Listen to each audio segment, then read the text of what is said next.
How's it going, everybody? This is Dave Meltzer. We're going to be here the next 2 hours talking pro wrestling. Bryan is here. We'll be taking your phone calls as well as covering the TNA pay-per-view, which has just started in the last couple of minutes, and the opening match, which is the Sabu and Abyss barbed wire match, is already in the ring. It's a couple of minutes in, and we'll be updating as these matches end and get in the ring. Bryan, how you doing today? I'm wondering about all these poor wrestlers on the TNA show that have to wrestle in a blood-soaked ring. Well, it isn't blood-soaked yet, although it probably will be in a couple of minutes. Yeah. Sabu is already bleeding, by the way. There you go. Yeah. Blood and barbed wire in the opener. Well, I think that the idea was is that they needed the time to take the ring down, so they wanted to get that over with early. Yeah. Sabu just tried to bounce into the ropes and quickly realized that wasn't a good idea. You think he'd know after all these years. One of his high spots. Yeah. Bryan, how was the week today? The week going? It's not going too bad. Yeah. A lot of weirdness in wrestling, but it's been an entertaining weird week. yeah. What about, I guess we could start with Friday SmackDown and watching WCW all over again. I mean, really this time. Yeah, the WCW started the night before at the end of the TNA show when the lights went out for 5 seconds. When they came back on, the ropes had magically turned to barbed wire. That was a good one. Well, at least that one, it was the way it was shot. It was kind of like, it wasn't, I mean, you knew what it was, if you know what I'm saying. Sure. It wasn't insulting your intelligence. It was just the way that you didn't know it and then you saw it, as opposed to the WWE thing the next night where Josh Matthews mysteriously started talking like The Undertaker. Yeah. And didn't realize it. And we saw The Undertaker in the mirror, even though he wasn't there, so we're all crazy like Randy Orton. And we saw Cowboy Bob bleeding, even though he wasn't really bleeding. So it was WCW all over again. It was Thunder. Yeah, it's unbelievable. By the way, Abyss's arm is bleeding pretty bad. I think he should have worn like long sleeves. Now Sabu's got a chair. Okay, he didn't bounce off the ropes. They thought about, oh my God, this was really bad, Ryan. He did the, one of those leaps off the chair and Abyss moved and he kind of caught himself. He didn't crotch himself on the barbed wire, but he got the inside of his thigh on it. Thank God he didn't crotch himself on the barbed wire. Here, the Sabu Abyss match is still going on, and Bryan, you were right. They're going to have to wrestle in a ring full of blood because there's puddles in the ring already, and Abyss crotched himself on a barbed wire chair. Sabu did a dive over the barbed wire and just took a stomach first, what you call like front suplex on the barbed wire. And I'm sure we're going to have more of this.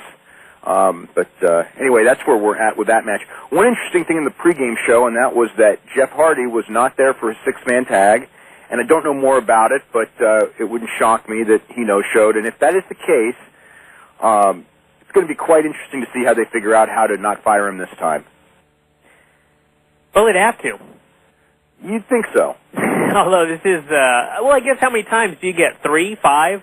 I don't know. This has got to be about the fourth one. Yeah. So, yeah, I don't know. Well, well, obviously that's going to be a story for later tonight. And, of course, as most people know, or many people know, there will be, now, as far as I know, Sting is not there tonight, but there will be some sort of an announcement later in the show regarding Sting coming in. So, what do you think of that, by the way, of Sting and coming in as a full-timer? I think they've dug themselves into a hole. The whole Christian deal, I mean, they announced this huge surprise, and it ended up being Christian. And for a lot of people, that was a big thing. And after Christian showed up, they promised this next big surprise, and, everybody's thinking it's going to be a Chris Benoit, it's going to be a Chris Jericho. And I think those were the names that they expected with this biggest announcement of all time, or nothing Vince can do about it, or whatever, however they promoted it. So, to say Sting's coming in, I mean, we've seen Sting in TNA. It was nothing special. It's an older Sting now. And although, from a television standpoint, it is a new audience. Yeah, it's a new audience. No one's seen Sting on television since 2001. So yeah, it's almost, we're closing in on 5 years. Whether that's good or bad, I mean, I think short-term, first time, it's good, but as far as long-term, I don't know. I don't know if it's good. I mean, after you've seen him once, it's over. Yeah. And unless there's some new program. I mean, I had come up with some ideas for Sting when they were first talking about him months ago, but the ideas, involved, putting people over and making a new star, and I just don't. I was kind of given the impression that, well, that's not what he's in for, and if that's not what he's in for, then I don't know what he's in for. Yeah. You know, I mean, he's not in. I'm not saying he won't do jobs, but he's not in to put people over and make people. He's into, you know, being the guy himself. And that one, I don't know if it's such a great idea. And my big problem is the fact that they're still bringing in names. Names. There's so many. I mean, when I watched the show this past Thursday, to me, I was just bombarded with problems that need to be fixed. The fact that show was hardly promoted at all. You know, just from watching it, it's really the same show every single time out. And that's the problem we talked about from day one, which is, I mean, this show is almost like 3 hours worth of stuff shoved into, I guess, 45 minutes if you take out the commercials. By the way, real quick, Sabu just won the match. He put Abyss, there was 2 barbed wire boards, and he made a sandwich and then did like a, you know, then kind of jumped on one of the boards and crushed him in the barbed wire and pinned him. So, Sabu, winner of the first match. Go ahead. There you go. But I was just saying, I mean, it's a 3-hour show with, I mean, it's almost like the old Russo Crash TV where there's just, you've got 30 guys on the roster and you're trying to get all 30 guys on every single 44-minute show.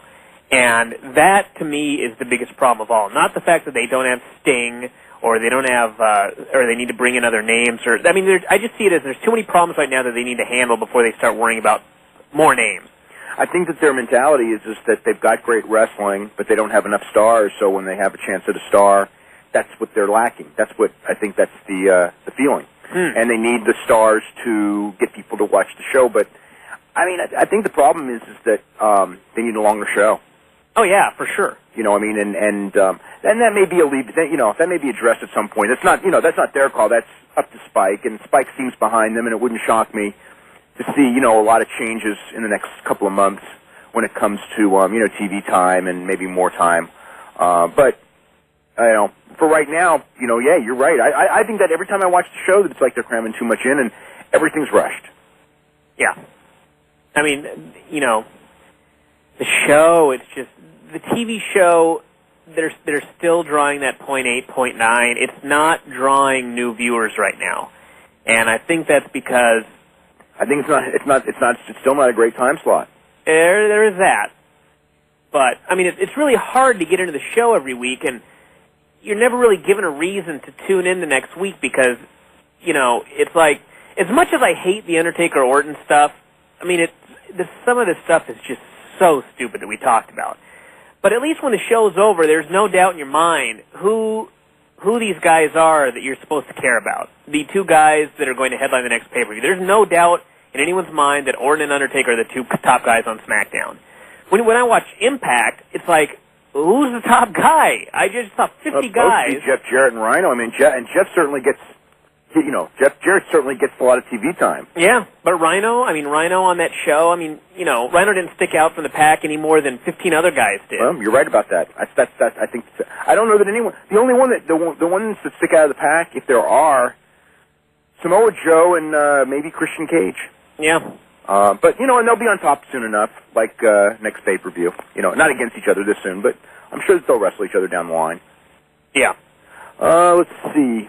Besides that, Brock Lesnar. What are your thoughts on Brock Lesnar and the restraining order that WWE failed to get on? I don't know about you, but I'm so tired of the WWE at this point.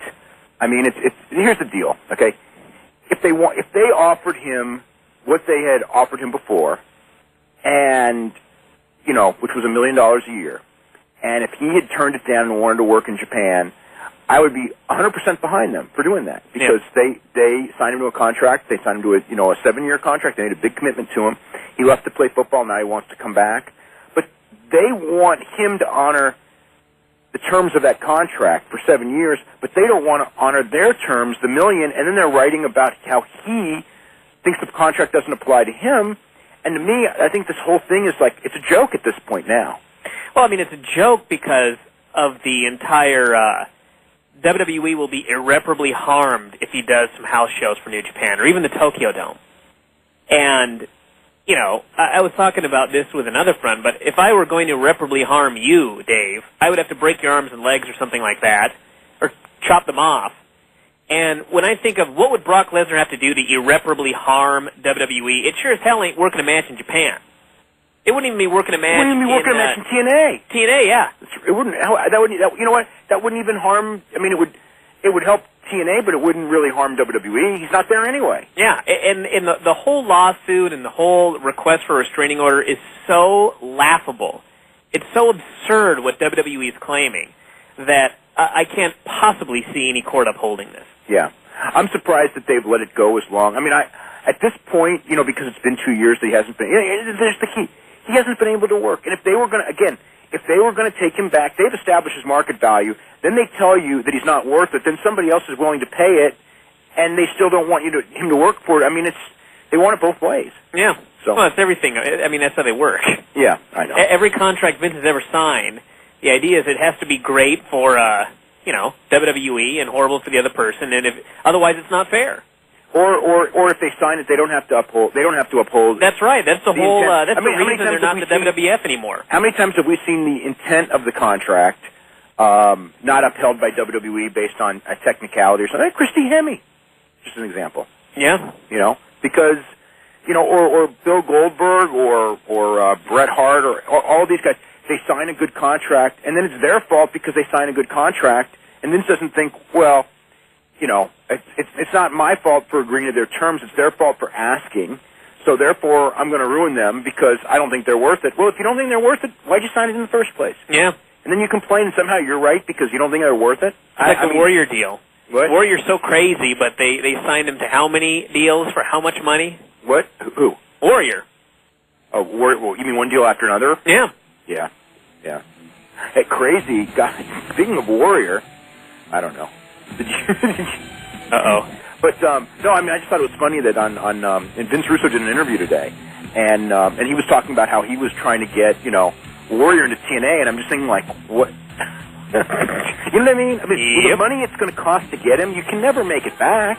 They're taking down the barbed wire, so we're having a lot of stalling, which is why they put it on first. And Abyss's arm is just sliced and diced, and he doesn't look like a happy camper at all. And, well, I enjoyed your review of the wrestler. It was interesting just to see, Did you notice Don Morocco in the movie?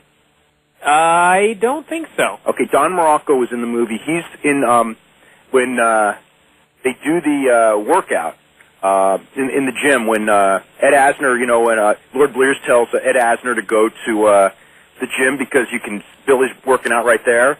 Oh, that's right, yeah. Billy Robinson. The guy he's schooling is a very young Don Morocco. All right, yeah. So anyway, I was wondering who that was. Yeah. There's all kinds of crazy cameos there because a lot of guys who were like like really young, and including Ric Flair hitting the lights. We got Austin Aries head into the ring with it's going to be Alex Shelley and his video camera, and I'm trying to remember who's in this match actually, but Austin Aries is well, they're gone. But anyway, it's Austin Aries and Matt Bentley. I know that against Alex Shelley and Roderick Strong. So this actually should be a really good match coming up. Okay, Vin, what you want to talk about Vince Russo? I don't. Oh, okay. But I just wanted to mention that I was reading. He's talking about he's already got another book deal. He's working on another book, I guess, based on the success of the first book. And I thought, even WWE with their stupid movies, which I don't expect to do very well, at least they're going to wait till the first two movies come out before they decide to start working on the Steve Austin movies. No. The Russo book, they're already working on number 2 and number 1. I don't know. Doesn't seem to be doing very well. Yeah, well. Have you read it? No. No. I got it, and I got through the first paragraph and thought, no, sorry. I actually, I have it, and I've read... lots of it. I didn't read it straight through or anything, but it's a pretty quick read. I got a bunch of books actually that I have to read. I have to read Scott Williams' ECW book. Although I got that one too. No, you got John Lister's, I think. Nope, I got the text for the Scott Williams book. Oh, okay. So you got that one too. I will read that long before I read Vince Russo's book. Okay. We should head to the phones. Well, real quick before we go to the phones, what do you think of the courtroom skit on Monday? Well, I laughed quite hard throughout much of that skit, and I don't know. It was just It was really one of the rare things where it was actually well-written WWE comedy, which you don't see every day. Usually 9 times out of 10 they try comedy and it falls flat. This was that 10th time where it just worked. I mean, when the show was over, it was like, this was a horribly stupid show. Because really, you know, it doesn't matter if they get a 4-1 with this show. It makes no difference whatsoever. The whole point is you need to sell pay-per-views. And the show built towards the announcement of the Elimination Chamber pay-per-view match, and when it was announced, everybody booed. And I thought, well, that show was a failure. But I laughed, so I was entertained. I got to give them that. I was entertained. A very interesting show. We're going to get a lot of wrestling on the show tomorrow from Boston with 5 matches already. I guess the winners of these 5 matches will be in the Elimination Chamber with John Cena. It's going to be Ric Flair against Kurt Angle, which will be the 2nd time these two have wrestled, and the first time. Think about this one. The first time they wrestled, Ric Flair was totally out of shape. He might be again, but he was totally out of shape. He blew up in 5 minutes, and it was a hell of a match anyway. Yeah. Then we got Chris Masters and Viscera, which I'm going to enjoy that match because I'm going in. Viscera and who? Chris Masters. Oh my God. Yes, because I'm going in with a pleasant attitude of enjoying how bad it's going to be. The only way, and plus it's going to be short. Then we got Triple H against Kane, which I've seen about 1,000 times. Shawn Michaels against Big Show, which will be a interesting challenge for Shawn Michaels. Yeah. And there's one other one. Maybe Benjamin, for Big Show. What? Maybe for Big Show. Yeah. Shelton Benjamin against Carlito with Shelton Benjamin's mama. Now, she's not debuting yet. Oh. You know that story, right? Oh, yeah. Shelton Benjamin's mama will be a new character. They are looking at Hollywood casting agents to find a heavy mid-50s black woman to play Shelton Benjamin's mama. Yes, that one's coming when he makes his turn, and after he loses like 50 matches in a row, and he's about number 38 now, he's going to, in fact, get a push. Somebody came up with the idea of Viscera being his mother. Which was so absurd that I thought that, what the hell? Why not try it? Viscera in a wig? Yeah.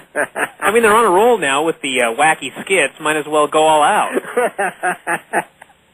Well, at least they wouldn't have to, like, you know, teach him wrestling. That's right. He already knows. He's got plenty of experience. Sure. He knows how to do a promo. That's right. We saw all that stuff he did with Lillian Garcia. He can sing. Yeah. Hey, you should have been on the writing team. Every time I think about that, by the way, you being on that writing team, I always like think, okay, how many hours would you last? It used to be how many days. Now it's hours. Yeah, I don't think I would last very many. Oh, my God. Let's go to the phones. We're going to start with James in Tallahassee. James, what's going on? Hey, guys, how y'all doing? We're doing good. Oh, good. Good to hear that. I'm just thinking of Sting coming back. Maybe could we get Tom Zink on to do the Ole Anderson impression, you know, when he found out about how much money Sting made? Oh, yeah. For any of the IATA fans out there, it was the funniest thing on your show at that point, you know? Oh, yeah, Tom Zink was really funny that day. Actually, funny on a lot of days. Yeah, he was. Yeah. Before he was taken. Yeah. Well, hey, I wanted to ask you guys, or just tell you my thoughts on just the promos or the skit this week as a law student. I loved it. I thought it was great stuff. I loved it too. I loved Mick Foley, and I know the Mae Young stuff I can't say I liked, but Davari and Tajiri, some of that stuff was tremendous. And I appreciate the fact that, as ridiculous as it was, they actually did make an effort to try to make it a little bit realistic, like having the respective counsels sit on the appropriate sides of the courtroom, like they did, and Mick Foley addressed. Vince has experience with lawsuits. Yes, plenty of experience. Oh. I did like the fact that you had the line about Boogeyman didn't get charged with perjury. Is a known liar. That's right. Although no one did get sworn in. Yes, no one. That's right. Perjury. It would actually. It was the Chris Mordetsky line was funny, but Chris Masters, was funny just standing there because it's like they've announced this drug policy, and then they send Chris Masters out there looking like that. The same week that the drug story comes out in all the newspapers. Not even the same week. What am I talking about? The same day. Yeah. And I mean that's like unintentional comedy, like that they weren't even planning on. I just look at Masters standing there, all oiled up, and I'm just going like flexing. Yeah, and it's just like they didn't even write this one this good. This one they lucked into.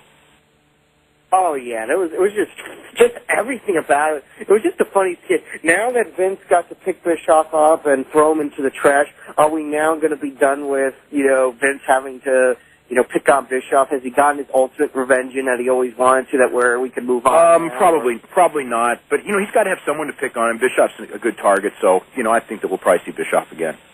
Well, can he bring back I guess not Lex Luger now. Poor Lex Luger, huh? No, not this week. Yeah, but until Lex clears up his legal issues. I don't know if poor is the best. Well, he's financially he is poor. Yeah.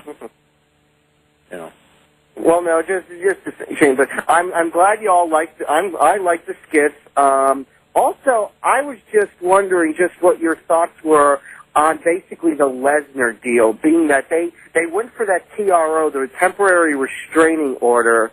And I guess is it still out for the third one? Is the judge holding it in abeyance, or is the judge not even ruled yet? The judge hasn't ruled on it. The judge hasn't ruled, so technically they might be able to, restrain him from doing the third one. Although the Connecticut judge wouldn't have power to stop the guy from wrestling in Japan. Although I guess it could be in contempt as far as the case, because the case is not closed. Right. I guess that's what they're looking at.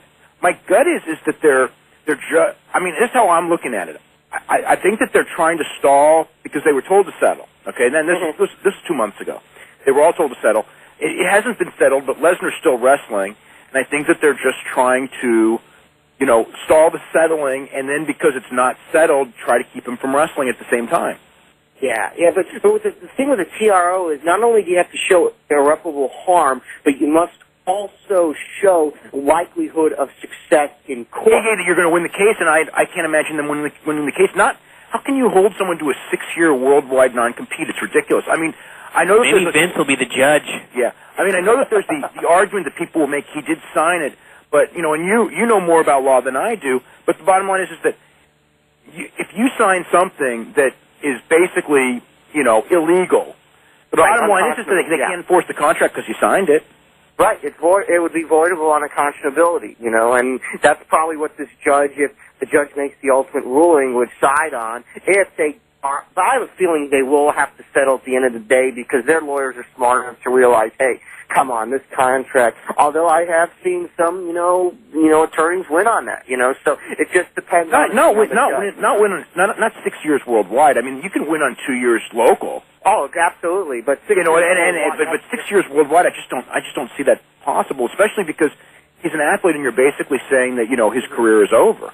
Mm-hmm. You're not necessarily over. I mean, he can go back at 34, but it's 6 prime years. We got it's 5 years now. The key to getting the injunction to, sorry to cut you off, Brian, was that injunction TRO, the irreparable harm. If Lesnar were currently on the roster and were the world champ jumping over, or just doing something to totally just hurt that company, that would be an irreparable harm. I just don't see being, wrestling for another company years after you've left this company, just being irreparable harm that a judge would have to say, all right, we'll use the TRO, the temporary restraining order injunction. Well, granted, I just don't see it, but, I'm only a law student, so. Yeah, Matt Bentley and Austin Aries just beat Roderick Strong and Alex Shelley, by the way, in that match. So that match just ended. We want to update you on the TNA pay-per-view Turning Point that's going on right now. In the pre-show match, it was Lance Hoyt and the Naturals beating John Bolin, Joe Doring. Joe Doring's a big dude, and Buck Quartermain. Jeff Hardy did not show up for that match. Sabu beat Abyss in the barbed wire match. Matt Bentley and Austin Aries beat Roderick Strong and Alex Shelley in a tag match. And Raven is in the ring, and his mystery opponent is about to come out, who is strongly rumored to be the former Chris Kanyon, who will have to use a different name. The Grand Canyon. That's a good one. I like that. The Monty Brown did an interview with talking to some Bob the Builder doll. So I always love interviews when they use children's toys. Sure. Because he's got those big shoes. You know what? And he's right. It's just like Christian's shoes. So Christian was wearing Bob the Builder's shoes after all. Let's go to Tony in Saugus, Massachusetts. Tony, what's going on? Hey guys, how you doing? We're doing good. I've just been really curious. I really enjoyed Eric Bischoff's 3.5-year stint. I didn't think he'd be there that long. Yeah, neither did we. And I was curious, Dave, do you know how much, I'm probably sure you don't, but do you know how much he's making now or do you have a guess? Several 100,000. Wow, I thought he wasn't even hitting six figures. Oh yeah. And it's for one day a week. He had a nice job there. Canyon definitely walked out of the curtain, by the way, and I think he's got shorter hair than the last time I saw him. And he is in fact Chris K. Chris K, not the Grand Canyon. Dave, how much do you think Bischoff made in his heyday in WCW? 600. 600 as a salary. He probably signed a performer's contract. I mean, that was probably a salary for running the division. He probably had a performer's contract as well. He made a lot of money. Yeah, I was just I was surprised when you said how much he was making WWE, because a lot of guys, WWE pay as well as WCW. That's for sure. Well, actually, it depends. They don't guarantee as much as WCW. Right. That's for sure. Yeah. So, I mean, when business is good, there was,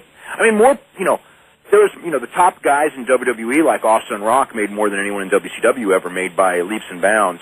So. You've oftentimes you've kind of contradicted. I was curious, how much did Austin make in his best year? You had him one time making $12 million, then one time it was $8. $13 million was his best year. 13. Wow. Yeah. That is amazing. Yeah, but a lot of that was, most of that, or a great percentage of that, was merchandise royalties. Right. And also, one of the great things about the current product is just, to me, it's terrible in wrestling in general. But one of the great things that we didn't have in the 90s or the 80s is the wrestling books and the shoot interviews. So if you don't even like the current product, there's so much out there that you can kind of enjoy to bring you back to your childhood. You know what I'm saying? 24/7 and DVDs. And well, yeah, I'm talking DVDs. Where they like the Ric Flair and the Bret Hart. It's not just about the current product. There's so many other variables that if you're not, that wrestling fans can enjoy. Yeah. Well, and that's that's what's saving the WWE right now, because if it was just current product in the United States, they would be losing so much money. But because of international, and because they have these DVDs that that they're bringing out that are doing big business, the company's going to be profitable, at least for the next several, but through WrestleMania for sure. And Brian, one of the things I found interesting is for the wrestling, until 98 when Mick Foley's book came out, wrestling fans could not read, if I'm correct. Now that's what apparently I they can't read now that Russo's book came out.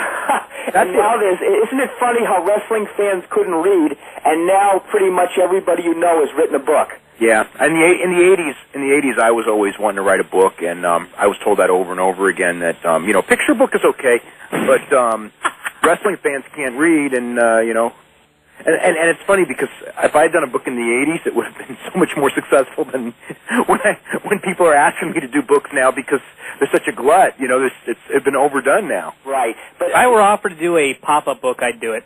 But Brian, I happen to disagree with you on Russo's book. I bought it, and I happen to enjoy it. I could have done without the Christian kind of the backstory, but I just thought it was kind of an honest book, and he was a major player for about 5 years, and he gave great insight into what it's like to work with Vince McMahon side by side. Well, I didn't say it was a bad book. I said I'd only gotten through one paragraph of it. But as far as I've read a lot of it. No, I will say this.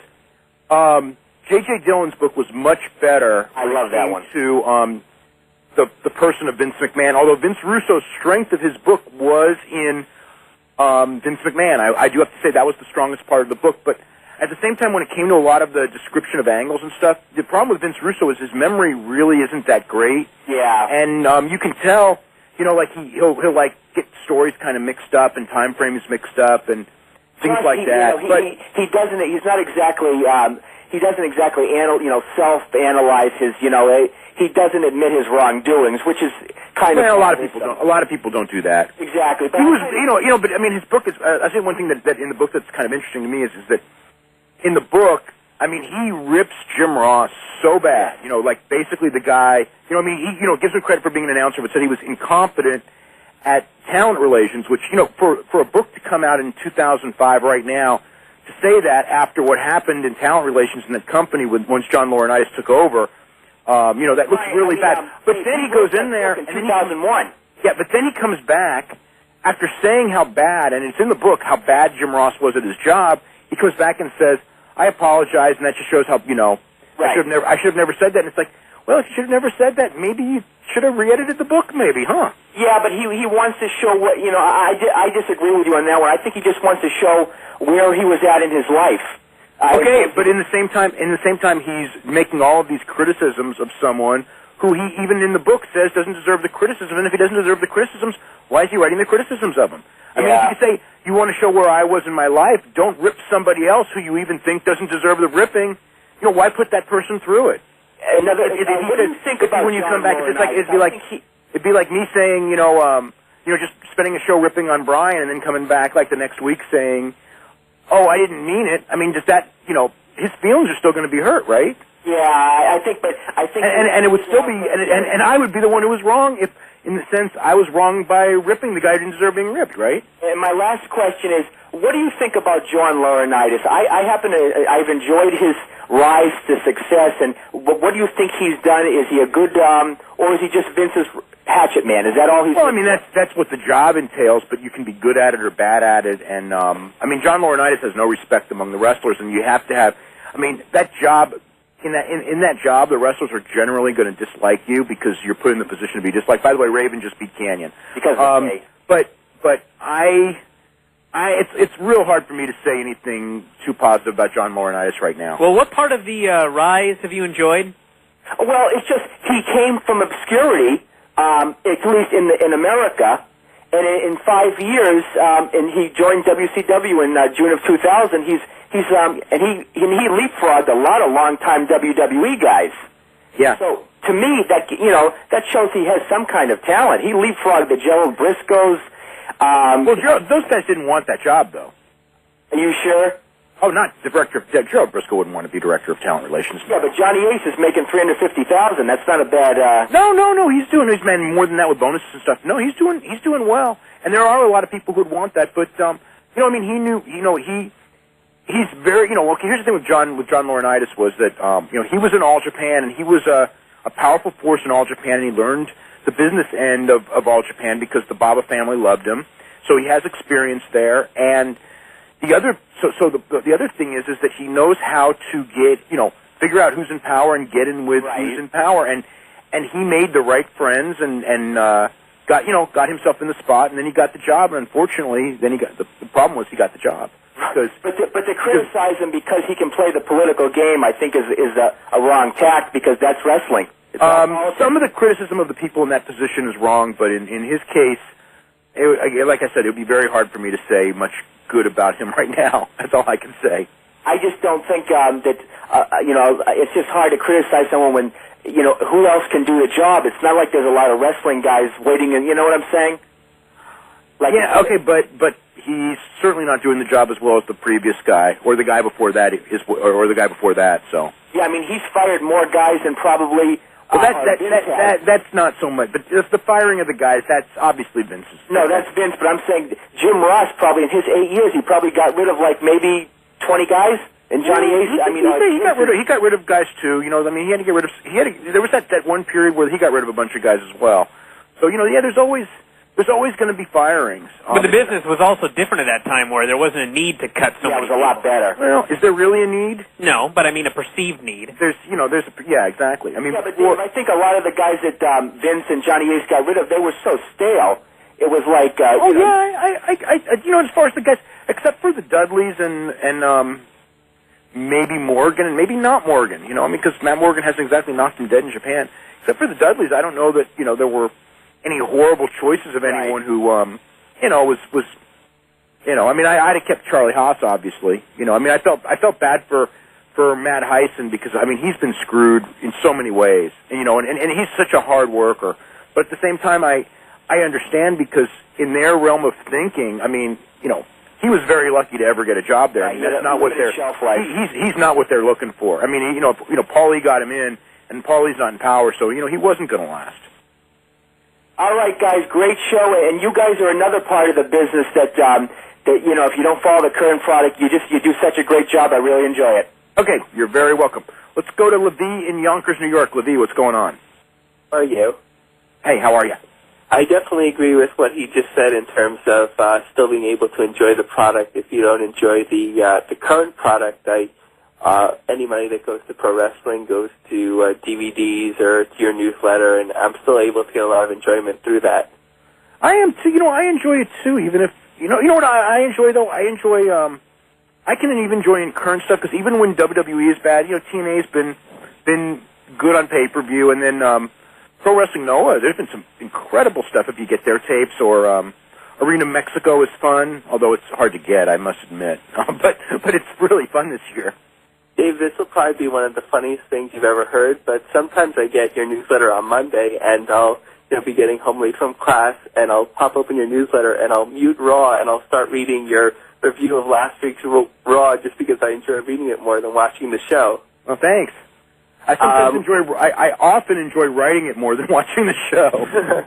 I understand. Now, what I wanted to discuss is the UFC salaries, and something, I don't know, it makes me sick in my stomach when I read what they're paying the lower card guys. It's disgusting. It's terrible. I agree.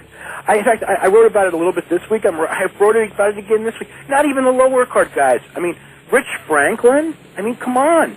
He got $26,000 for a main event on a pay-per-view on a show that did a $2 million live house. That is ridiculous. Even if their only money was coming from the show, from the live gate, it would still be terrible. But look at this Unleashed show. They're showing like these undercard matches ad nauseum. They're making money every time it's shown. I was thinking, a salary of 12 and 12 should be the minimum. It's hard because I'm not.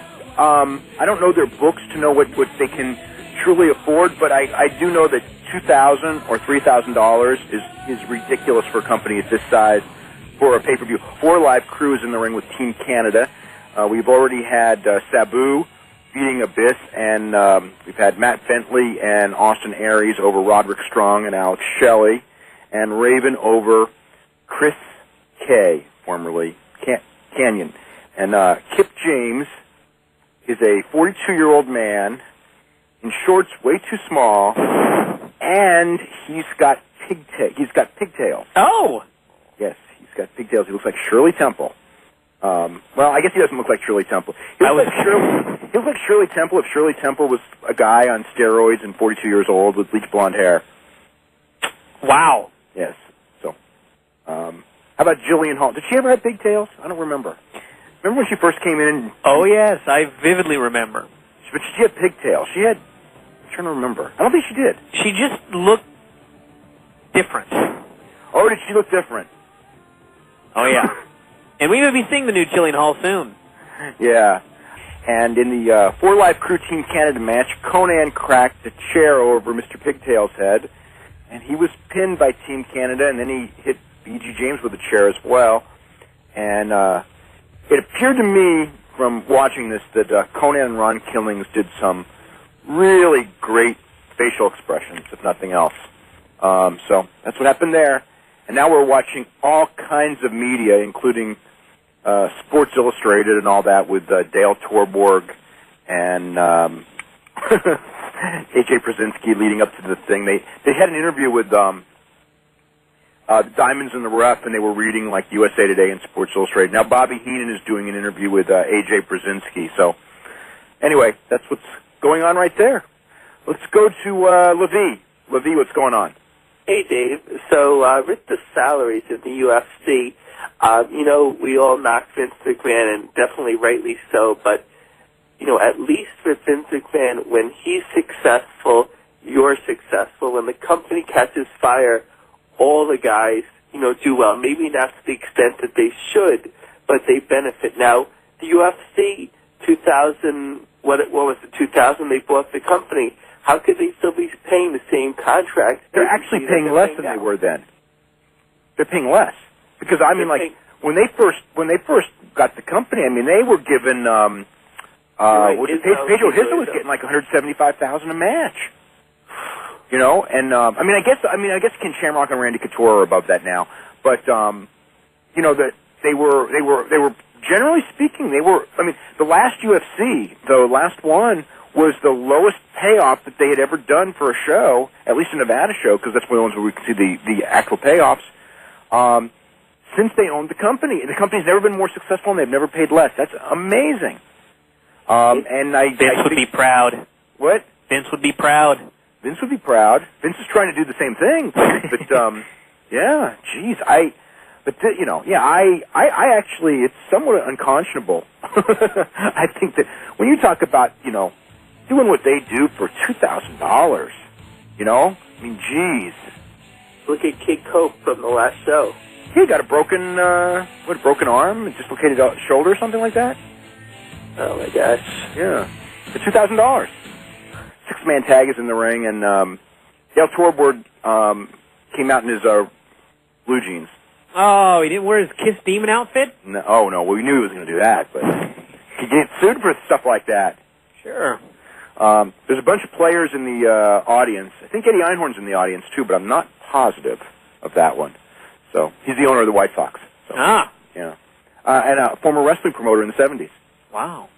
Who made the saying, the great thing, this was when there was problems in baseball. He said, the great thing about wrestling is that if you have a salary dispute with someone, all you need to do is get a bottle of peroxide and you can create a new superstar in wrestling. And by the way, he did not last long as a wrestling promoter. It sounded good, but that doesn't work in real life. Well, there's a lesson to be learned from that one. There's a lot of lessons to be learned. Let's go to Terry in North Carolina. Terry, what's going on? Hello. Not much. I'm glad y'all took my call here. I just wanted to make a comment that I thought the interview with Christian was a pretty good interview there, and I'd like to see you guys hopefully get some other guys on there like Triple H or Batista or somebody like that on there, hopefully. We're banned by the WWE, so it's not going to happen. We're going to have to wait until we're on the unbanned list, and who knows when that'll happen. That may be decades. It may be a real long time. If like Vince comes and goes, but I think that the people who are going to replace Vince are never going to come around. Yeah. That's my gut, especially Stephanie when she's in charge, and Triple H. So I don't know that that one's ever gonna. I don't know if that one's ever gonna end unless they're in court or something over something, and they really need a friend bad or a lot of friends. Till that day comes, I don't see anyone from that organization on this show. Yeah. What's the deal with just letting all basically the veterans hold the titles all the time? Won't they let some of the younger talent have belts like Jericho and Benjamin and stuff? Jericho had the belt. Benjamin had a long Intercontinental run. And and realistically, I don't think Benjamin's ready for the world title. So, I certainly don't think that he deserves this losing streak, but that's another story. Yeah, because I thought when Benoit had the championship, I thought he was a pretty good champion. Thought it was long overdue, but I think he did a great job. The problem with Benoit was that Benoit was put in. There was never the idea that Chris Benoit was going to be the guy to carry the company. I mean, now there was for Eddie Guerrero, okay, but with Chris Benoit, the idea was that he's going to hold the belt for the summer until, actually at first it was Triple H, but later Randy Orton beats him for it. I mean, it was like in their eyes, like those were the big players, and Chris was just kind of setting the table, for another big player to come in. So, it didn't matter whether he was good or bad. They'd already made their mind up that he was short term, unfortunately, because his wrestling was great that year, but we knew that going in, and they knew that going in. I think that they just felt that, he'd be a great guy to lose to Triple H or Randy Orton.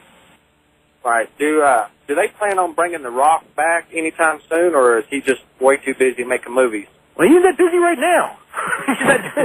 The Rock is on vacation until March or April. As far as... What does that mean on vacation? He's at home? He might be traveling, whatever vacation means. He said fishing and going to the beach. That's what he told me. Wow. Yeah, fishing and going to the beach for the next couple months. So, but he'll be working real hard, once he starts back on the movie set. But did you see him on the show last night? I did not see the show last night. No, how was he? I only saw just a brief glimpse of him because I tuned in thinking that TNA was on like an idiot, which actually probably a lot of people did. But well, then they might have had a good hour that hour. Yeah. So there was Rock, and my goodness, he's dropped weight. Oh yeah, I know he's really light. I mean, I'd seen him light, but this was super light. Yeah, when you see him, you don't even visually, he does not look at all like professional wrestler. He looks like an actor. Yeah. Yeah. I haven't seen him lately, so yeah, I don't know.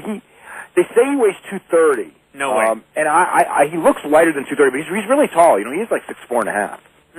Yeah, I guess so. Yeah. But yeah, no, I know last time I saw him, I thought he looked 215. Yeah. You know, so.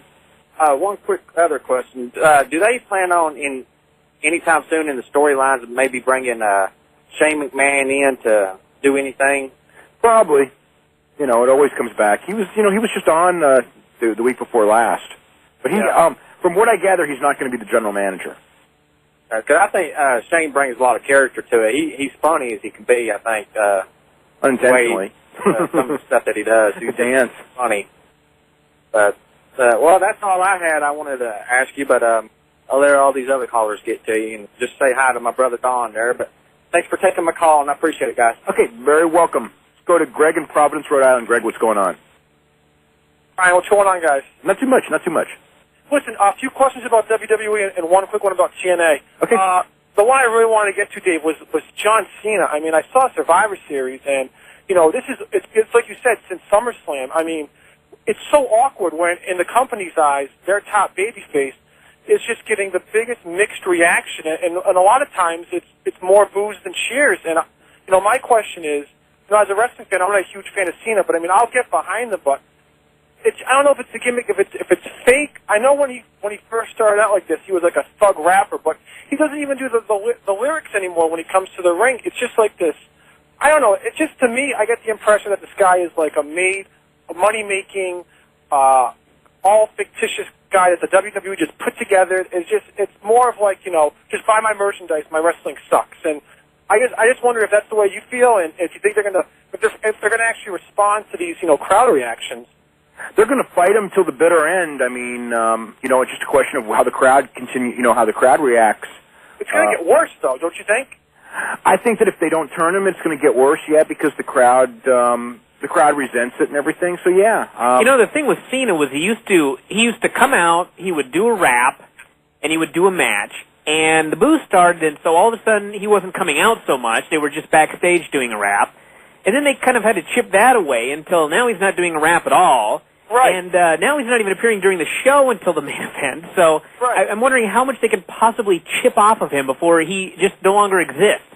Like, do you think maybe like a corporate character? Like, I could see him maybe teaming up maybe in a couple months with Bischoff or something, just totally losing the rap gimmick. And I don't see that because, again, he sells so much merchandise. This is the big fight on the whole thing.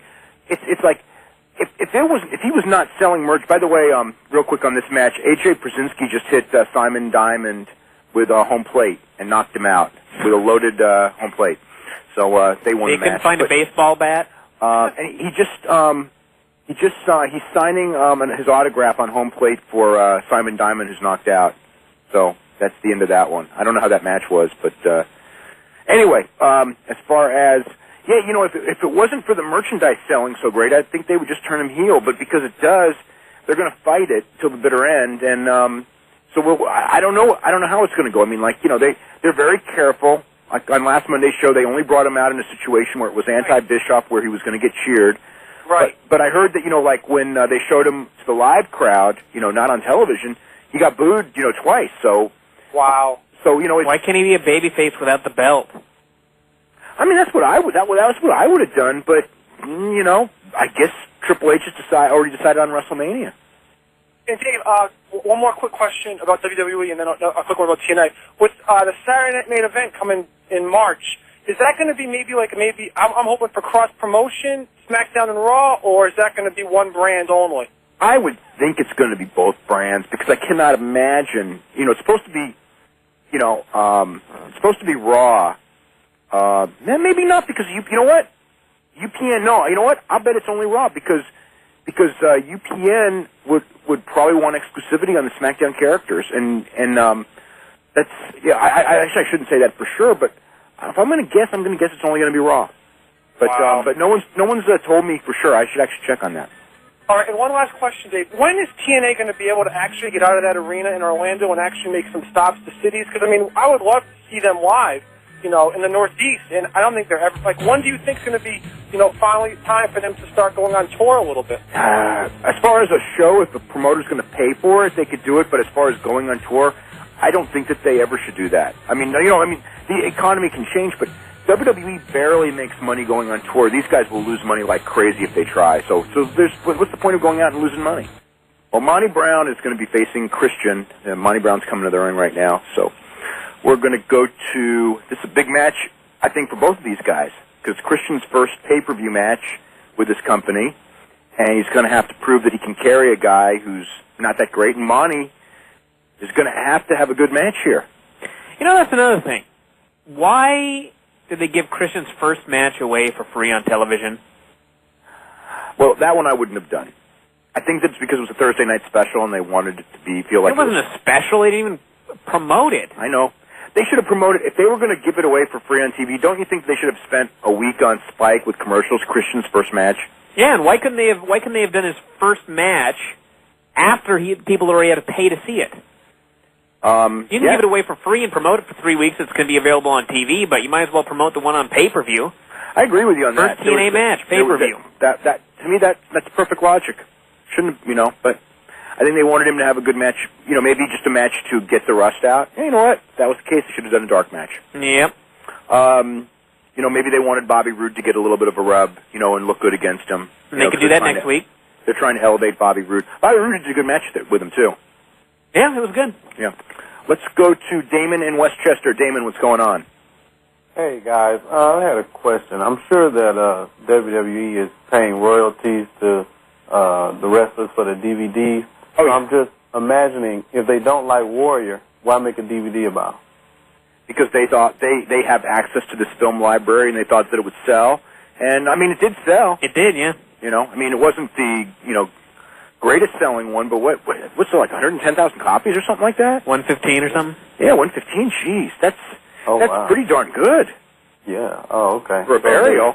So the end justifies the means in that case, okay. Another question. Years before I knew the Observer existed, I remember on a pay-per-view, I think it was Hulk Hogan and Randy Savage burned a copy of the Observer. Yeah, I think it was 1995 Wrestle War. What was that all about? He was mad at Dave. What? He was mad at you. Yeah, he was mad at me because, I don't even know why. I think it's just, 20 years of frustration, or maybe... No, it was the Randy Savage deal. They weren't mad because I said Randy Savage. Well, okay, you're right. But they used that as an excuse. He did use an excuse, and he looked like a real fool later on. Boy, they look like a fool. One arm's half the size of the other, and he's trying to say how he worked you. He's got a torn muscle, and then they did an arm bar on the bad arm as the finish in a cast, and that was some insanity that day. That was some good stuff. Yeah, what was your reaction, Dave, as you were watching? I started cracking up.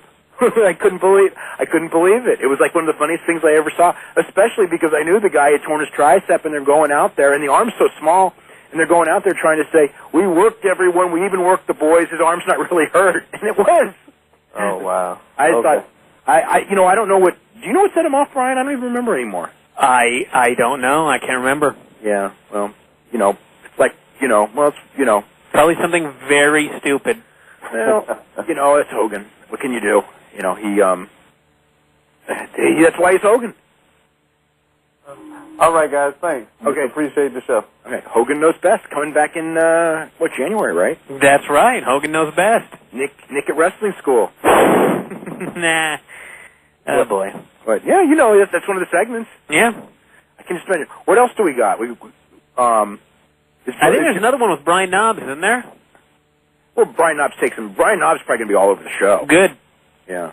Well, I never saw Brian Knobbs because I had already given up on the show by then. Yeah, you missed the last show you really should have seen because it was just, they knew it was the last show and it was goofy. They went and did yoga. There was Hogan and Brian Knobbs both doing yoga. It was worth it just for that.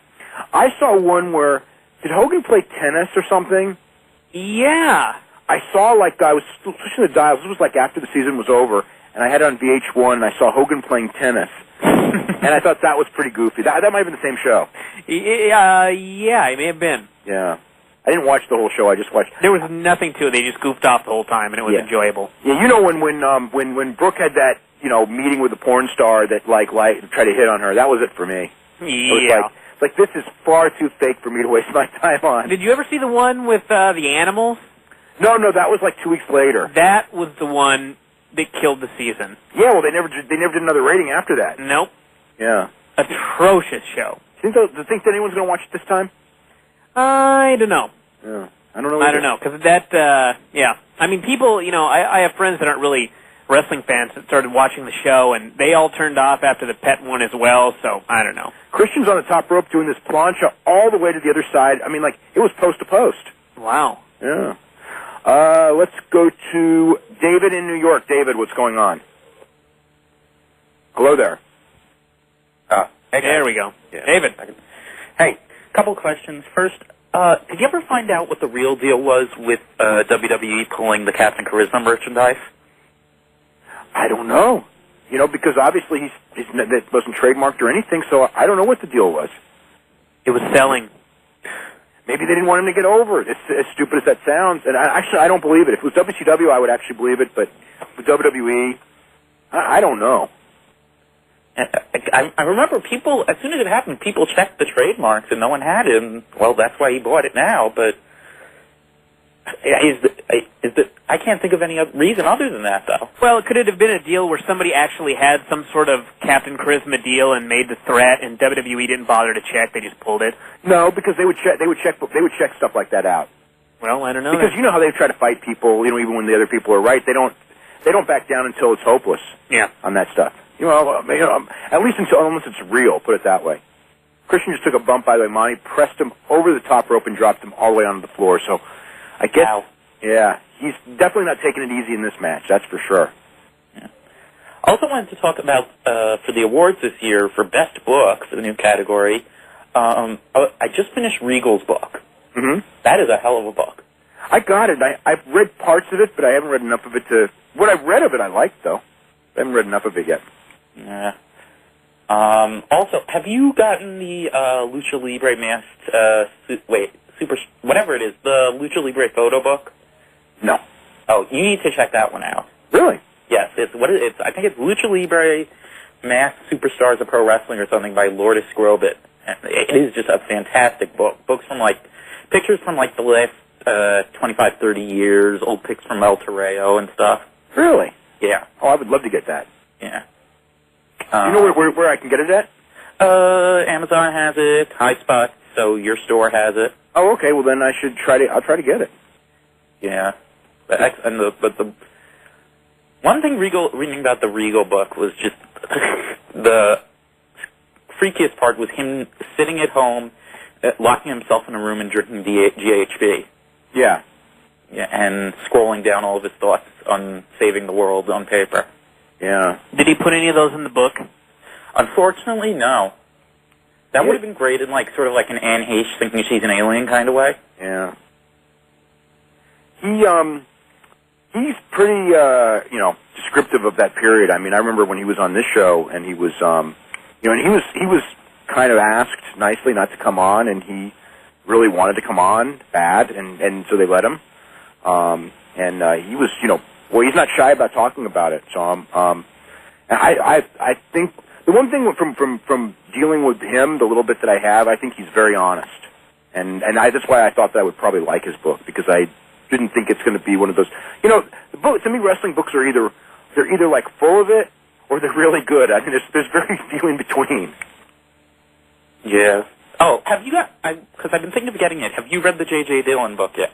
Oh yeah. Yeah, How is that? I read it when it first came out. I liked it a lot. It starts off a little bit slow, but if you like the old territory stuff, he took notes on his whole career, so the accuracy is very, very high of the territorial days, like Amarillo territory and Charlotte territory and working up in New Brunswick and the Maritimes and that stuff. But it would be slow if you're not into that. But the stuff of WWE, the stuff on Vince McMahon, to me, is probably the best anyone has ever written on Vince McMahon. I mean, it's straight and it's honest, and like I said, the Russo stuff on Vince McMahon is pretty good too. And you get the similar thing. I mean, you get who Vince is. You don't get that WWE wrestler book version of Vince McMahon. You get the Vince McMahon, both good and bad, that I've always heard about, as opposed to that I always read about, which is a completely different guy. The Vince McMahon that we've seen on TV each week for the last couple of months? Yeah, that Vince McMahon. The Vince McMahon who, the Vince McMahon who thinks that, if I sign you to a contract you have to uphold every letter of the law, but it doesn't apply to me. That's Vince McMahon. Okay. By the way, the full name of the Lucha book is Lucha Libre Masked Superstars of Mexican Wrestling, and is it an English book or is it a Spanish book? It's bilingual, but it's mostly photo. Oh, okay. Yeah, but excellent book, and yeah, that's about it. But really check that one out. Actually, I just noticed it has Alfonso Morales is credited as an editor. Oh, cool. But yeah, everything, stories about the old lady in the front row of Arena Mexico. Oh, what was her name? God, she passed away too. The one that collected all the hair. I don't know. I just remember the old lady. It was a very old woman. She died a few years ago. Right. She was when I used to watch the Arena Mexico. She was in the front row at every show for years and years, and I guess she'd been for like 50 or 60 years. Yeah. Yeah. Is the Rudo fan with the bell in there? What? I don't think so. What about the polar bear? I'm very sad when he dies. The polar bear. Yeah, but I'm going to be very sad when he dies. Oh, yeah. Bonnie Brown and Christian Cage is in the ring. They've gone several minutes, and it looks, from what I've seen, like a pretty good match, which it needed to be. Anyway, we will go to JR in California. JR, what's going on? Hey, how you guys doing? We're doing good. Yeah, I had a couple of questions. After WWE bought out WCW in 2001, why hasn't, they made an attempt to bring Sting in, or if they did, Sting turned them down? Because I like to see some matches with Sting probably going against Chris Benoit or Triple H. I even think a Sting versus Undertaker match will sell a pay-per-view pretty quick. Sting, real quick, Christian just won with an unprettier clean in the middle, but every year around WrestleMania time they talk to Sting and they never get a deal going. Sting I think has signed a deal with TNA, so it's not going to happen. And he doesn't want the schedule that they want him on, and I guess they don't want, the idea of coming in for 1 month. I don't really know why they never did it, because I thought that made sense. Bring him in for 4 weeks of TV and a pay-per-view, or maybe 2 pay-per-views, and then let him go home. But yeah, for whatever reason, it never happened. And another thing is, why is, it seems like in the last year, WWE just, throwing away talent like the Dudleys and some of the other guys like Christian and some of the TNA, and they're bringing up, some ridiculous characters like the Boogeyman. And even Whoa, let's not bury the Boogeyman. Yeah, the Boogeyman's going to be a star if they just make sure to not let him wrestle. Some of the stuff's funny, I like when they did the court case, or even when he tried to attack Lita. Some of that stuff was kind of funny, but even until the tragic death of Eddie Guerrero, Chavo Guerrero's character was just down with that current white. Oh, that character was horrible. Yeah, that was ridiculous. A guy he has a good wrestling ability should not have been doing that. Yeah, that's John Laurinaitis and Vince McMahon. That they're the ones, and Stephanie. They're making the decisions, and sometimes they make good ones, sometimes they make bad ones, and they've made some bad ones. Deep South? What? Deep South? Oh, what a disaster that place is. It's a living bad decision. Yeah. Well, they thought, we knew this would happen. By the way, the tables match is coming up next with AMW and Team 3D, but they took that OVW for granted so much, and they so lucked into when they got rid of Jim Cornette that they had Paul E, because if they didn't have Paul E, and it was, remember how that thing was horrible when Tommy Dreamer was booking it. Oh, yeah. So, Deep South. Yeah, I guess The Miz does. The Miz is really over. That's good. Yeah. So, I don't know when he'll be brought up. And wasn't he on and doing security a couple of weeks back? Was that him? It might have been. I don't know. It was a very Miz-looking man, but he was also very large. What? It was a larger Miz-looking man. I don't know how much size he would have gained, although I haven't seen him in a year, so I don't know. They all get big. I had a couple. I want you guys can kill some rumors for me. Is there any truth of Dusty coming in being the new general manager of Raw? Who? Dusty Rhodes. Yeah, probably. Yeah. And what about? I also heard through the internet that possibly they're bringing back in Jamal to team up with Rhodes and have Eric Bischoff be their manager. I hope not. Jamal's coming back. I don't know. That sounds like a horrible idea to me. There's no plan of that. Oh, good. I actually asked. Oh, okay. And last thing, my last rumor, is there any truth that maybe Chris Benoit leaving WWE after his contract's up and going to Japan overseas, or maybe even possibly sign with TNA? Bryan, you better answer that one. Which one? Chris Benoit going to New Japan or TNA? I think there's very little chance of that happening. Okay. But who knows? Yeah. You know, anything can happen, but I think people are the making... TNA thing, I can tell you that, I can't tell you the last 3 days, but as of 3 days ago, there had been no contact whatsoever. You know, there have actually been a lot of names I keep hearing people say are speaking with TNA, and they're not. Yeah. And I don't know where these stories are coming from, but I think people are reading too much into some stuff. Yeah. Okay, thanks for taking my call. Okay, you're very welcome. Let's go to Steve in Jackson, Tennessee. Steve, what's going on? Dave, now you know that Vince McMahon has been nothing but convivial and completely philanthropic in his contracts with us. I know who this guy is. How you doing, man? I'm doing good. This is Steve Beverly, who did wrestling newsletters in a different era and is, I guess, like the #1 game show authority in the whole world. And unfortunately, they haven't mimicked a game show lately. You never know. One might actually happen. If they're listening, they probably will do that next week. You better believe it. I don't think it'll be funny either. No, I don't think it'll be even close to it. I wanted to tell you, first off, it's great to hear you on Sirius every week. I've just joined the Sirius family, I guess you would say, and it's terrific to hear the show. But thanks. But also, I was on a media conference actually about the upcoming show Deal or No Deal with NBC, but it was about a variety of subjects. And since you brought it up earlier, it does appear that the Saturday night's main event is going to be largely exclusively Raw because of the contact and the contracts they have with NBC Universal for the USA Network. Yeah, I didn't know that, but I had, just remembering reading that certain things led me to believe that, because I remember that SmackDown didn't really UPN didn't really like on SmackDown the idea of Raw guys being on the show, although lately they have had Big Show and Kane on the show of late. So. Yeah, they have had a couple of questions that came up on that media conference from some other writers about that. That they did not outright say that there would not be the possibility of maybe an occasional crossover, but it is not likely that you're going to see that very often. Okay. But anyway, great to hear you guys, and you've just done a fantastic job with this show. Oh, thank you very much. Appreciate it, man. We'll talk to you soon. Okay. Call anytime, please. We'll do it. Okay. We're going to go to Nick in Connecticut. Nick, what's going on? Hi. Hey, Bryan. Hey, Dave. Hey. I was just listening to Figure 4 Weekly the other day, or daily, and he brought up something that, Bryan brought up something that made me think, like, Vince is 60, nearly 60, and one day he is going to die and leave WWD to Stephanie and Shane and Triple H or whoever.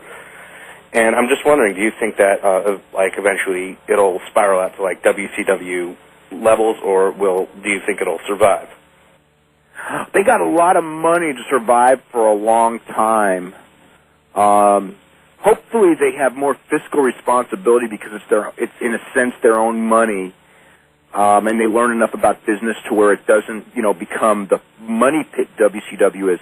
As far as popularity goes, I would foresee that with Vince not there, that the popularity of the product will probably decline unless they come up with somebody really, really smart to help them. And I don't know that, I don't know that their arrogance will allow that. So I worry about, as Vince at his most insane, I think it would be better with him in control than anyone else. I don't know about anyone else, but I do think that if it's between Vince and Stephanie, Vince wins hands down over Stephanie, because Vince at least knows, Vince has instincts about starting from nothing and making something. I don't want to say not starting from nothing, but building a brand and all that. And Stephanie, kind of walked in when it was on fire, and, I just don't have the faith in her. And Triple H, from what I've heard, I know he's a smart guy, but I don't know if he's a smart guy when it comes to business. And it's a totally different thing. And Vince really has decades of experience, going all the way back to watching how his father did things. He was around wrestling since the age of, what, 12 or 13? Yeah. And working in wrestling since the early 70s. And Stephanie is 30 years old and seems to... And she didn't grow up. She was around it, but she wasn't like all... Like, Vince was consumed by. I mean, Vince is like, Vince is like one of the, grew up... And, I mean, that was his thing. Stephanie, was not, when she was in high school, consumed by wrestling. I mean, she got that later.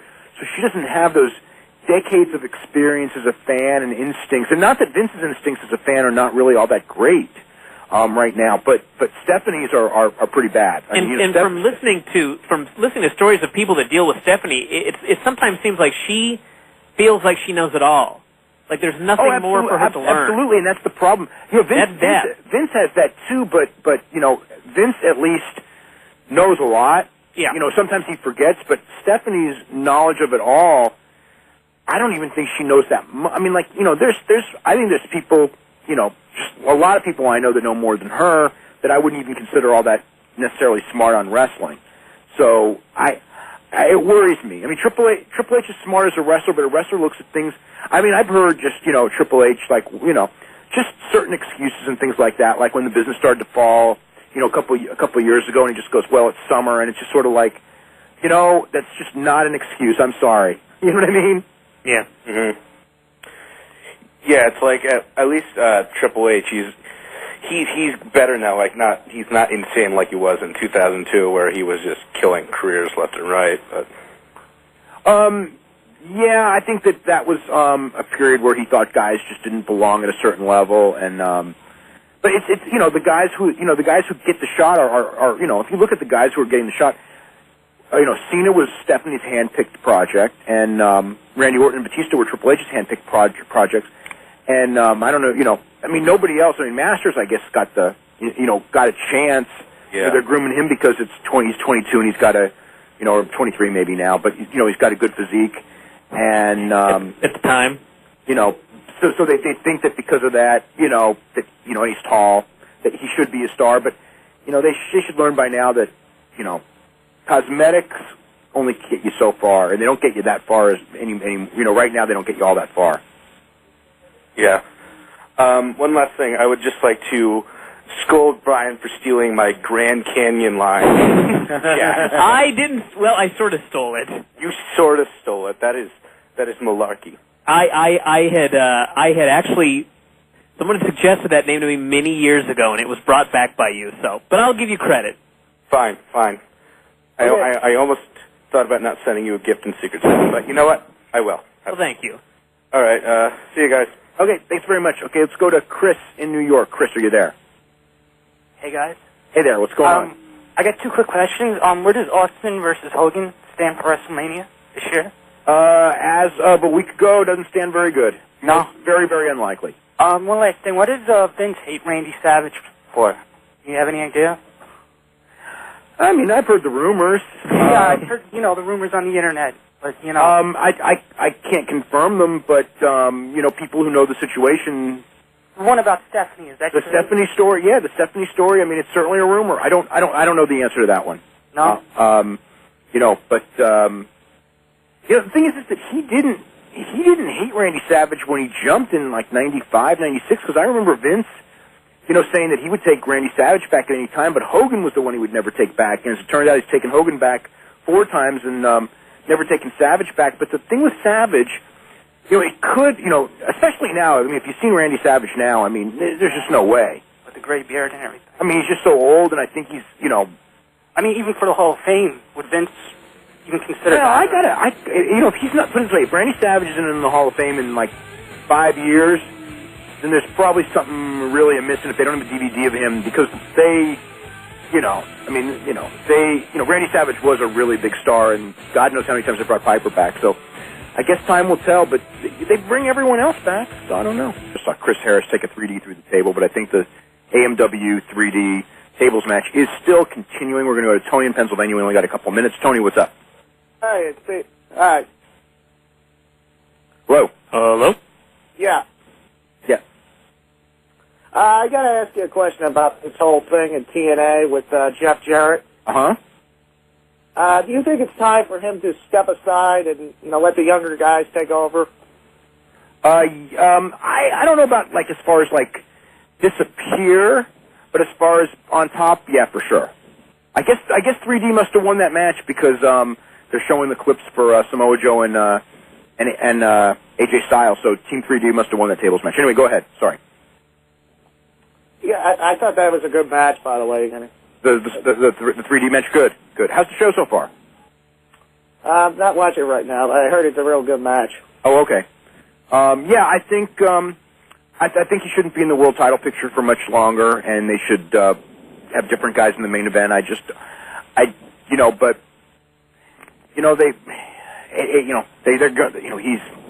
He wants to be the top star, and he's part owner of the company, and it's going to be hard to remove him from that position. I mean, if it was me and I had 100% full control, I would have him on the team, and I think he's a good worker, but not the top guy, not world title situation. No, I would have him, somewhere else on the show. Yeah. Okay? All right. Anyway, we were totally out of time. Bryan, thank you. Yeah. So, anyway, we will see everybody. Of course, next week will be a WWE pay-per-view. We're going to do a show on Christmas, so anyway, we'll be live on Christmas if anyone wants to call, and if not, we can play Christmas carols, I suppose. That's right. We'll open gifts on the air. Oh, hey, we could make up a list of Christmas presents for different people, huh? That's right. Yeah, that'd be a fun show. Yeah, that would be a good show. Okay, we'll have to work on that. Keep that in mind. What? Keep that in mind. Okay, Christmas presents for people in wrestling. Oh boy. Okay. Anyway, we'll see everybody live in 2 weeks. You're listening to Wrestling Observer Live on the Sports Byline Broadcasting Network. To work in Japan, I would be 100% behind them for doing that because they signed him to a contract. They signed him to a 7-year contract. They made a big commitment to him. He left to play football. Now he wants to come back, but they want him to honor the terms of that contract for 7 years, but they don't want to honor their terms, the $1 million, and then they're writing about how he thinks the contract doesn't apply to him. And to me, I think this whole thing is it's a joke at this point now.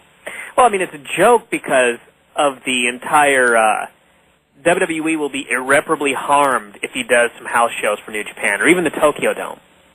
And, I was talking about this with another friend, but if I were going to irreparably harm you, Dave, I would have to break your arms and legs or something like that, or chop them off.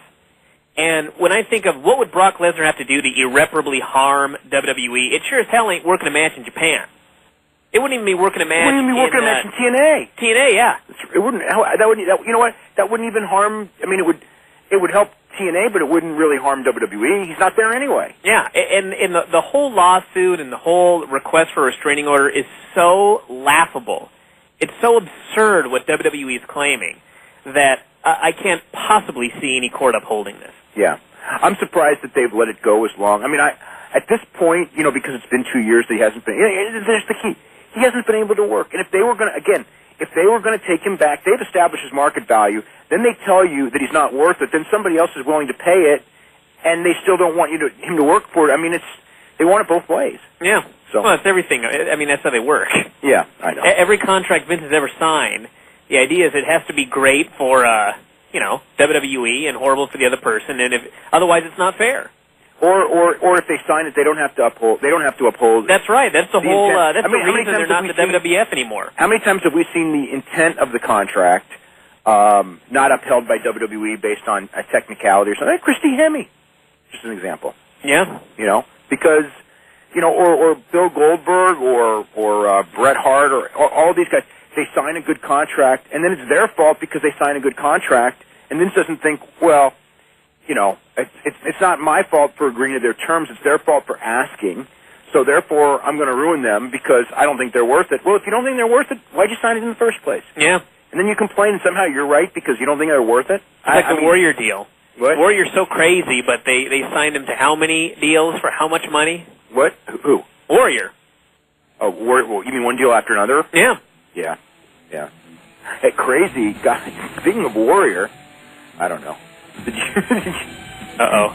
But, no, I mean, I just thought it was funny that and Vince Russo did an interview today, and he was talking about how he was trying to get, Warrior into TNA, and I'm just thinking, like, what? You know what I mean? I mean, with the money it's going to cost to get him, you can never make it back. Sabu winner of the first match. Go ahead. There you go. But I was just saying, I mean, it's a 3-hour show with, I mean, it's almost like the old Russo Crash TV where there's just, you've got 30 guys on the roster and you're trying to get all 30 guys on every single 44-minute show.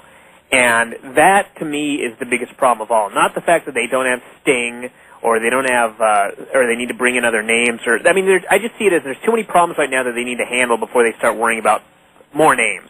I think that their mentality is just that they've got great wrestling, but they don't have enough stars. So when they have a chance at a star, that's what they're lacking. That's what I think. That's the feeling. And they need the stars to get people to watch the show. But I mean, I think the problem is that they need a longer show.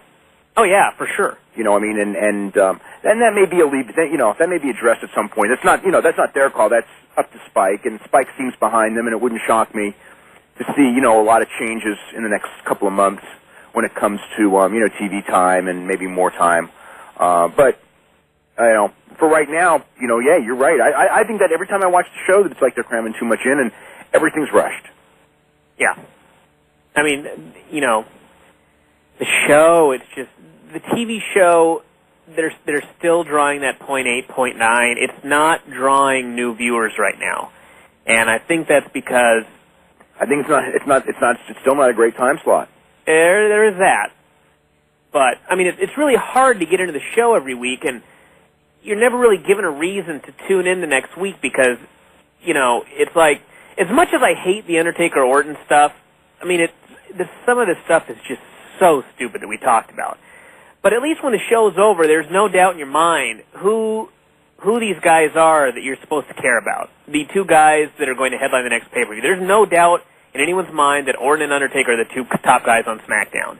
When I watch Impact, it's like, who's the top guy? I just saw 50 guys. Jeff Jarrett and Rhino. I mean, Jeff certainly gets, Jeff Jarrett certainly gets a lot of TV time. Yeah, but Rhino on that show, Rhino didn't stick out from the pack any more than 15 other guys did. Well, you're right about that. I think I don't know that anyone. The only one the ones that stick out of the pack, if there are, Samoa Joe and maybe Christian Cage. Yeah. But and they'll be on top soon enough, like next pay-per-view. Not against each other this soon, but I'm sure that they'll wrestle each other down the line. Yeah.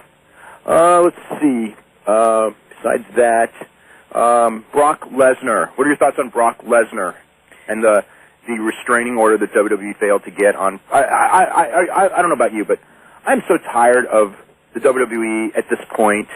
I mean, here's the deal, okay?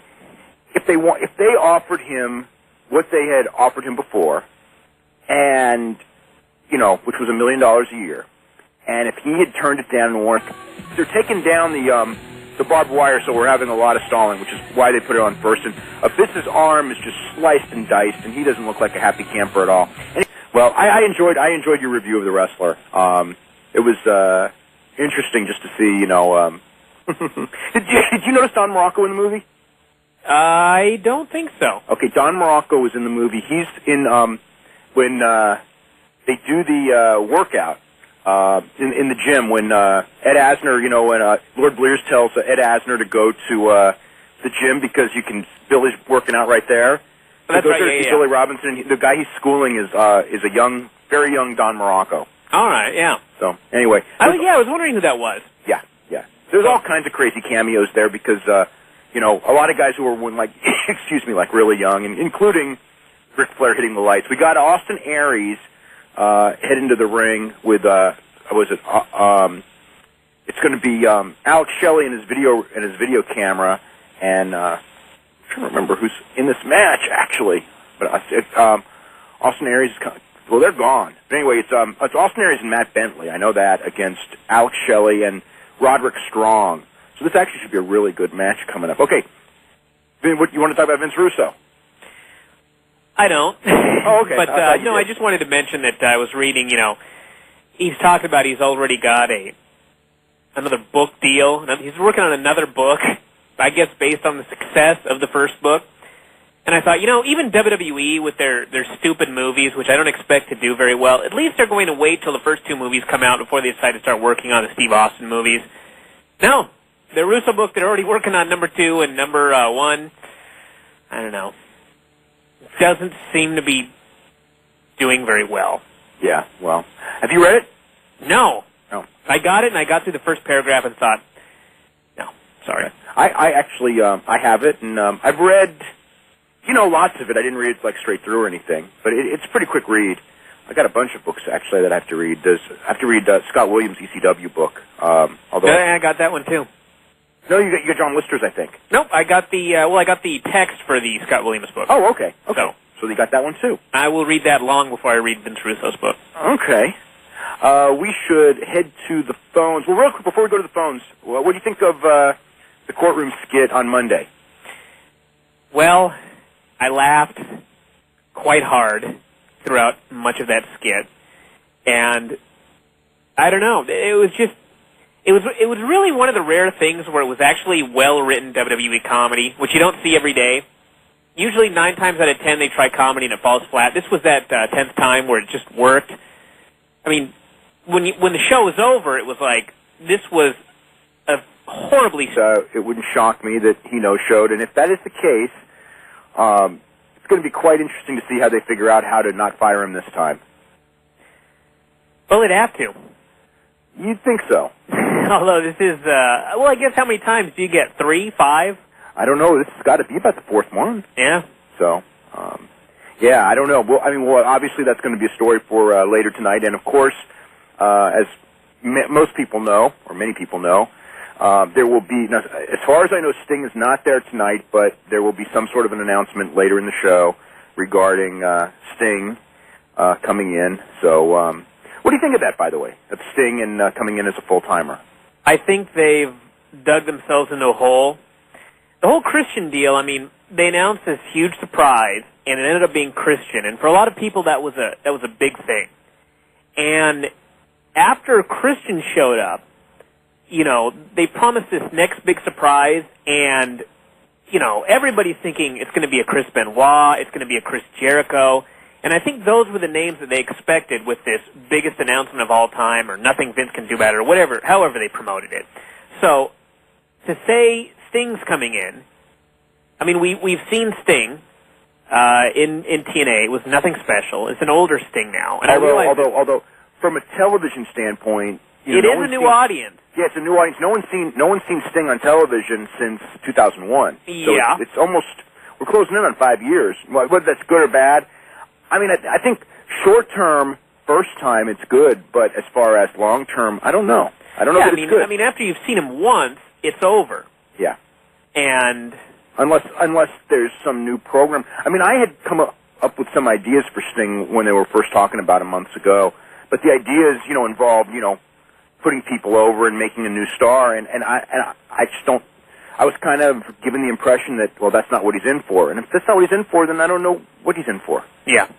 I mean, he's not in, I'm not saying he won't do jobs, but he's not in to put people over and make people. He's into, being the guy himself. And that one, I don't know if it's such a great idea. And my big problem is the fact that they're still bringing in names. Names. There's so many, I mean, when I watched the show this past Thursday, to me, I was just bombarded with problems that need to be fixed. The fact that show was hardly promoted at all, just from watching it, it's really the same show every single time out, and that's the problem we talked about from day one, which is, I mean, this show is almost like 3 hours worth of stuff shoved into, I guess, 45 minutes if you take out the commercials. By the way, real quick, Sabu just won the match. He put Abyss, there was 2 barbed wire boards, and he made a sandwich and then did like a, then kind of jumped on one of the boards and crushed him in the barbed wire and pinned him. So, how's it going, everybody? This is Dave Meltzer. We're going to go the next 2 hours talking pro wrestling. Bryan is here. We'll be taking your phone calls as well as covering the TNA pay-per-view, which has just started in the last couple of minutes, and the opening match, which is the Sabu and Abyss barbed wire match, is already in the ring. It's a couple of minutes in, and we'll be updating as these matches end and get in the ring. Bryan, how you doing today? I'm wondering about all these poor wrestlers on the TNA show that have to wrestle in a blood-soaked ring. Well, it isn't blood-soaked yet, although it probably will be in a couple of minutes. Yeah. Sabu is already bleeding, by the way. There you go. Yeah. Blood and barbed wire in the opener. Well, Well, I think that the idea was is that they needed the time to take the ring down, so they wanted to get that over with early. Yeah. Sabu just tried to bounce into the ropes and quickly realized that wasn't a good idea. You'd think you'd know after all these years. One of his high spots. Yeah. Brian, how was the week today? The week going? It's not going too bad. Yeah. A lot of weirdness in wrestling, but it's been an entertaining weird week. yeah. What about? I guess we could start with Friday SmackDown and watching WCW all over again. I mean, really this time. Yeah, the WCW started the night before at the end of the TNA show when the lights went out for 5 seconds. When they came back on, the ropes had magically turned to barbed wire. That was a good one. Well, at least that one, it was the way it was shot. It was kind of like, it wasn't, I mean, you knew what it was, if you know what I'm saying. Sure. It wasn't insulting your intelligence. It was just the way that you didn't know it and then you saw it, as opposed to the WWE thing the next night where Josh Matthews mysteriously started talking like The Undertaker. Yeah. And didn't realize it. And we saw The Undertaker in the mirror, even though he wasn't there, so we're all crazy like Randy Orton. And we saw Cowboy Bob bleeding, even though he wasn't really bleeding. So it was WCW all over again. It was thunder. Yeah, it's unbelievable. By the way, Abyss's arm is bleeding pretty bad. I think he should have worn like long sleeves. Now Sabu's got a chair. Okay, he didn't bounce off the ropes. They thought about, oh my God, this was really bad, Ryan. He did the one of those leaps off the chair and Abyss moved and he kind of caught himself. He didn't crotch himself on the barbed wire, but he got the inside of his thigh on it. Thank God he didn't crotch himself on the barbed wire. Here, the Sabu Abyss match is still going on, and Brian, you were right. They're going to have to wrestle in a ring full of blood because there's puddles in the ring already, and Abyss crotched himself on a barbed wire chair. Sabu did a dive over the barbed wire and just took a stomach first, what do you call like front suplex on the barbed wire, and I'm sure we're going to have more of this. But anyway, that's where we're at with that match. One interesting thing in the pregame show, and that was that Jeff Hardy was not there for a six-man tag, and I don't know more about it, but